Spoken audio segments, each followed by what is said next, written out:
बच्चों, आज हम बात करेंगे हमारे साइंस के चैप्टर 7 जो कि है रिप्रोडक्शन, उसके बारे में। ठीक है, तो इसमें जो है ये बायोलॉजी का पार्ट है। ठीक है, और ये बहुत इम्पोर्टेंट टॉपिक है क्योंकि इससे बोर्ड्स में काफ़ी सारे क्वेश्चन पूछे जाते हैं। इसमें भी खास करके असेक्सुअल जो रिप्रोडक्शन है उससे ज़्यादातर क्वेश्चन रहता ही है। ठीक है, तो इसको हम शुरू करते हैं। तो एक आता है सेक्सुअल रिप्रोडक्शन प्रोड्यूस करता है new organism from two parents. ठीक है, इसी कारण इसको कहते हैं बाई पैटर्नल, मतलब दो पेरेंट्स का इन्वॉल्वमेंट रहता है। इसमें सेक्स सेल्स या फिर गैमेट्स रहता है। ठीक है, और ऑफ स्प्रिंग जो है सो आइडेंटिकल नहीं रहता है। ठीक है, वो सिमिलर रहता है पर आइडेंटिकल नहीं रहता है। जैसे आप अपने पेरेंट्स से सिमिलर है पर आइडेंटिकल नहीं है, इस तरह से। फिर आता है कि असेक्सुअल रिप्रोडक्शन प्रोड्यूस, वहीं पे असेक्सुअल रिप्रोडक्शन में सिंगल पेरेंट रहता है। इसका मतलब ये इसी कारण से यूनिपैटर्नल है और इसमें इन्वॉल्वमेंट नहीं होता है सेक्स सेल या गैमेट्स का। और ऑफ स्प्रिंग जो है सो आइडेंटिकल रहता है क्योंकि एक ही पेरेंट का रहता है, तो डीएनए कॉपिंग में कोई वेरिएशन नहीं आता है और सेम टू सेम वो ऑफ स्प्रिंग हो जाता है। और ये कैसे होता है? तो through fission, budding, spore formation और वेजिटेटिव प्रोपेगेशन के थ्रू होता है। ठीक है, इसके बाद है हमारा कि जो वेजिटेटिव प्रोपेगेशन है तो उसके एडवांटेजेस क्या है। तो उसका सबसे पहला एडवांटेज है कि प्लांट्स जो कि रेज्ड होता है वेजिटेटिव प्रोपेगेशन के थ्रू, वो जल्दी अपने मतलब बियर कर लेता है flowers, then those produce from seeds, मतलब सीड्स वाले प्लांट्स से पहले जो है सो वेजिटेटिव प्रोपेगेशन वाला प्लांट्स बियर कर लेता है फ्रूट्स। ओके, उसके बाद दूसरा इसका है कि ये प्रोसेस जो है सो हेल्प करता है उन प्लांट्स को भी प्रोपेगेट करने में जो कि अपना कैपेसिटी खो चुके हैं रिप्रोड्यूस करने का। ठीक है, और इसमें क्विकर मेथड ऑफ मल्टीप्लिकेशन होता है, मतलब ये काफ़ी जल्दी मल्टीप्लाई हो सकता है नंबर्स में। ठीक है, मतलब एक वक्त में जो है सो बहुत सारे ये आ सकते हैं, मतलब ऑफ स्प्रिंग।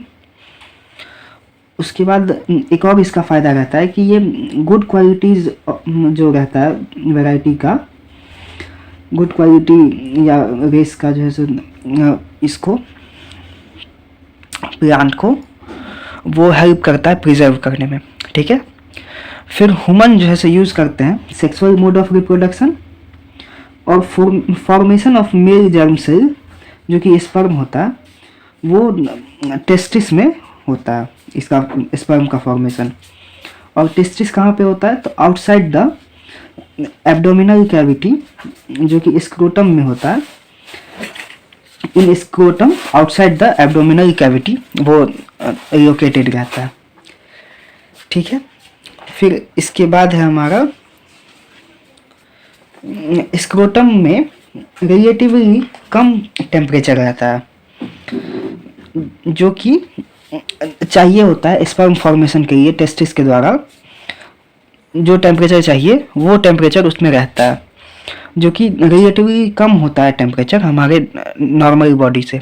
ठीक है, और टेस्टिस जो है सो रिलीज करता है मेल सेक्स हार्मोन जो कि है टेस्टोस्टेरोन, और यही जो ऑर्गन है हमारा वो रेगुलेट करता है प्रोडक्शन ऑफ स्पर्म। और जो चेंजेस है हमारे बॉडी में, बॉयज़ के बॉडी में जो भी चेंजेस होता है at the time of puberty, वो सब जो है सो इसी स्पर्म के मतलब इसी ऑर्गन के कारण होता है, जो कि हार्मोन जो रिलीज करता है टेस्टोस्टेरोन, उसके कारण सारा चेंज होता है। और the sperm are tiny bodies मतलब स्पर्म जो है सो छोटा छोटा बॉडीज रहता है जिसमें मेनली जेनेटिक मटेरियल रहता है, जो कि कंप्राइज होता है कैसे, तो एक लॉन्ग टेल होता है जिसमें जो हेल्प करता है move towards the female germ cell, वो मूव करने में हेल्प करता है। ठीक है, मतलब कि मेनली जेनेटिक मटेरियल से वो कंसिस्ट होता है, और उसके बाद उसमें एक टेल रहता है, लॉन्ग टेल, जो कि उसको हेल्प करता है move towards the female germ cell. और फीमेल जर्म सेल या फिर जिसको एग कहेंगे, वो प्रोड्यूस होता है इन ओवरीज। ठीक है, और वन एग जो होता है वो हर month by one of the ovary release होता है। ठीक है, जो कि आपका फिर उसमें फर्टिलाइजेशन ऑकर होता है उस एग में, जो कि ये सब फर्टिलाइजेशन होता है आपका फैलोपियन ट्यूब में, जो कि फीमेल जेनिटल ट्रैक्ट में आपका होता है। ठीक है, फीमेल जेनिटल ट्रैक्ट के फैलोपियन ट्यूब में फर्टिलाइजेशन होता है। ठीक है, उसके बाद जो है सो जो फर्टिलाइज्ड एग रहता है जिसे हम जाइगोट कहते हैं, वो डाइप्लॉइड सेल्स रहता है, और वो इम्प्लांटेड होता है in the lining of uterus, और स्टार्ट करने लगता है डिवाइडिंग। जैसे कि ये एक्चुअली जो है सो यूट्रस में बहुत ज़्यादा रिच सप्लाई होता है ब्लड का, जिससे कि जो एम्ब्रायो बनता है वो बार बार डिवाइड होने के बाद, जाइगोट डिवाइड होकर के एम्ब्रायो जो बनता है, तो वो जो इम्प्लांट हो जाता है यूट्रस के लाइनिंग्स में, तो क्योंकि यूट्रस का जो लाइनिंग्स होता है वो काफ़ी ज़्यादा ब्लड का सप्लाई रहता है उधर, जो कि नरिश करता है ग्रोइंग एम्ब्रायो को। ठीक है, और अगर वहाँ पे जाइगोट नहीं फॉर्म होता है तो फिर इनर वॉल जो होता है यूट्रस का वो ब्रेक कर जाता है, और जो कि फिर कारण बनता है ब्लीडिंग थ्रू वेजाइना का, जो वेजाइना से फिर ब्लीडिंग होने लगता है, और इसी प्रोसेस को मेंस्ट्रुएशन कहते हैं। ठीक है, फिर एम्ब्रायो जो है सो प्लांट हो जाता है in the mother's from the mother's blood with the help of special tissue, उसी टिश्यू को हम कहते हैं प्लेसेंटा। ठीक है, मतलब एम्ब्रायो जो है सो उसी टिश्यू के थ्रू जो है सो अपना न्यूट्रिशन लेता है, gets nutrition from the mother's blood, तो थ्रू प्लेसेंटा वो अपना मतलब न्यूट्रिशन लेता है। फिर ये करता है कि क्या कि प्रोवाइड करता है large surface area for glucose and oxygen to pass from the mother to the embryo, मतलब प्लेसेंटा जो है सो लार्ज सरफेस एरिया देता है ग्लूकोज और ऑक्सीजन को पास करने के लिए from mother to the embryo. ठीक है, फिर वेस्ट जो होता है फ्रॉम द डेवलपिंग एम्ब्रायो वो रिमूव हो जाता है to mother's period through placenta, मतलब वेस्ट का रिमूवल एक काम हो गया, मतलब सबसे पहले न्यूट्रिशन लेना एक काम हो गया, फिर दूसरा लार्ज सरफेस एरिया प्रोवाइड करना फॉर ग्लूकोज एंड ऑक्सीजन, उसके बाद तीसरा काम हो गया वेस्ट को रिमूव करना। तो ये भी आपका क्वेश्चन आ सकता है कि what are the functions of placenta. ठीक है, फिर इसके बाद आता है कि the time period from fertilization up to the birth of the baby, इसी को हम गेस्टेशन पीरियड कहते हैं। ठीक है, मतलब जिस टाइम पीरियड में ये फर्टिलाइजेशन होता है और वहाँ से मतलब फर्टिलाइजेशन से ये करके बर्थ तक का जो बेबी का जो बर्थ होता है वहाँ तक के पीरियड को गेस्टेशन पीरियड कहते हैं। और ह्यूमंस में ये अबाउट 9 मंथ्स का होता है, जो कि हो गया 36 वीक्स। उसके बाद फिर नेक्स्ट टॉपिक आता है हमारा रिप्रोडक्टिव हेल्थ। तो ये टोटल वेलबींग होता है in all aspect of reproductive, जैसे कि फिजिकल, इमोशनल, सोशल और बिहेवियरल, ये चारों एस्पेक्ट जो होता है मतलब उस सब का ओवरऑल वेलबींग जो है सो टोटल वेलबींग ही होता है रिप्रोडक्टिव हेल्थ। और वहाँ उसके बाद नेक्स्ट आता है कि कॉन्ट्रासेप्शन, वो क्या होता है, तो एवॉइडेंस ऑफ प्रेगनेंसी, मतलब प्रेगनेंसी को एवॉइड करने का जो तरीका होता है उसको हम कहते हैं कॉन्ट्रासेप्शन। ठीक है, तो उसका कुछ मेथड्स रहता है जो कि काफ़ी इंपॉर्टेंट होता है। आपको क्वेश्चन में कितनी बार भी मतलब कितनी बार ये पूछा गया है कि मेथड्स ऑफ कॉन्ट्रासेप्शन बताइए, तो उसमें सबसे पहला मेथड रहता है बैरियर मेथड। इस मेथड में जो है सो एक मैकेनिकल डिवाइस का यूज़ किया जाता है to prevent the entry of the sperm in the female genital tract during sexual intercourse. मतलब ड्यूरिंग इंटरकोर्स वो स्पर्म को प्रिवेंट करता है from entering to female genital tract. ठीक है, इसका एग्जांपल होता है कुछ कुछ बैरियर मेथड का, condom, diaphragm, cervical cap, etc. ठीक है, ये बैरियर मेथड का एग्जांपल हो गया। इसके बाद है आपका केमिकल मेथड। ये इन्वॉल्व करता है कि मतलब इसमें आप कर सकते हैं कि यूज़ कर सकते हैं स्पेसिफिक ड्रग्स का जो कि फीमेल के द्वारा जनरली यूज होता है। तो इसमें एग्जांपल में हो गया ओरल पिल्स और वेजाइनल पिल्स, ये सब एग्जांपल हो गया। जैसे टैबलेट हो गया, उसका यूज़ करके केमिकल मेथड में होता है। फिर आता है एक सर्जिकल मेथड, जिसमें जैसे सर्जिकली रिमूव कर दिया जाता है वास्ट डिफरेंस को मेल्स में। वहीं पे मेल्स का जो है सो वास्ट डिफरेंस काटा जाता है और फीमेल्स का फैलोपियन ट्यूब का रिमूवल होता है सर्जरी में। ठीक है, जिससे प्रिवेंट होता है पासेज ऑफ मेल और फीमेल गैमेट्स का थ्रू कॉरस्पॉन्डिंग जेनिटल ट्रैक। तो इसमें यही हुआ कि आप जैसे जो रास्ता है उसका मेल और फीमेल गैमेट्स का, उस रास्ते को ही जो है सर्जिकली रिमूव कर दिया जाता है, जिससे कि प्रिवेंशन हो जाता है उसका passes through corresponding genital tract. ठीक है, फिर आता है कि इस इंटरकोर्स में कितनी बारी होता है कि एक पार्टनर को अगर ये कोई एसटीडी है जैसे कि सेक्सुअली ट्रांसमिटेड डिजीज है, तो फिर उसके बारे में दिया हुआ है। तो कुछ है कि डिजीज जो कि वायरस के द्वारा काज होता है, तो उसमें सबसे पहला है AIDS, genital warts and herpes, ये वायरस के कारण होता है। उसके बाद दूसरा है डिजीज काउज्ड बाय बैक्टीरिया, जो कि है गोनोरिया एंड सिफिलिस, ये डिजीज बैक्टीरिया के कारण होता है। तो ये सेक्सुअली ट्रांसमिटेड डिजीज हो गया। अब इसके बाद है इसका प्रिवेंशन। तो हम जैसे इसको प्रिवेंट कर सकते हैं बाय यूजिंग कॉन्ट्रासेप्टिव डिवाइसेस, जो जिसके बारे में हमने पढ़ा अभी। फिर by educating people and maintaining hygiene, मतलब आप लोगों को जब इसके बारे में जानकारी दोगे जो हाँ ऐसा कुछ हो सकता है, तो फिर वो इन सब चीज़ों का प्रिवेंशन करेंगे और अवॉइड करेंगे एसटीडीज़ को, और हाइजीन मेंटेन करेंगे। ठीक है, फिर bye avoiding sex with unknown और मल्टीपल पार्टनर, मतलब जो जिसको नहीं जानते हैं या फिर मल्टीपल पार्टनर्स के साथ सेक्स को वो अवॉइड करके भी प्रिवेंशन कर सकते हैं एसटीडीज़ का। उसके बाद सेक्सुअल रिप्रोडक्शन, जो कि फ्लावर्स में जो है वो टेक प्लेस होता है, मतलब प्लांट्स में फ्लावर्स में वो सेक्सुअल रिप्रोडक्शन होता है। ठीक है, जो कि फ्लावर जो है सो रिप्रोडक्टिव ऑर्गन होता है इस कारण से प्लांट्स का।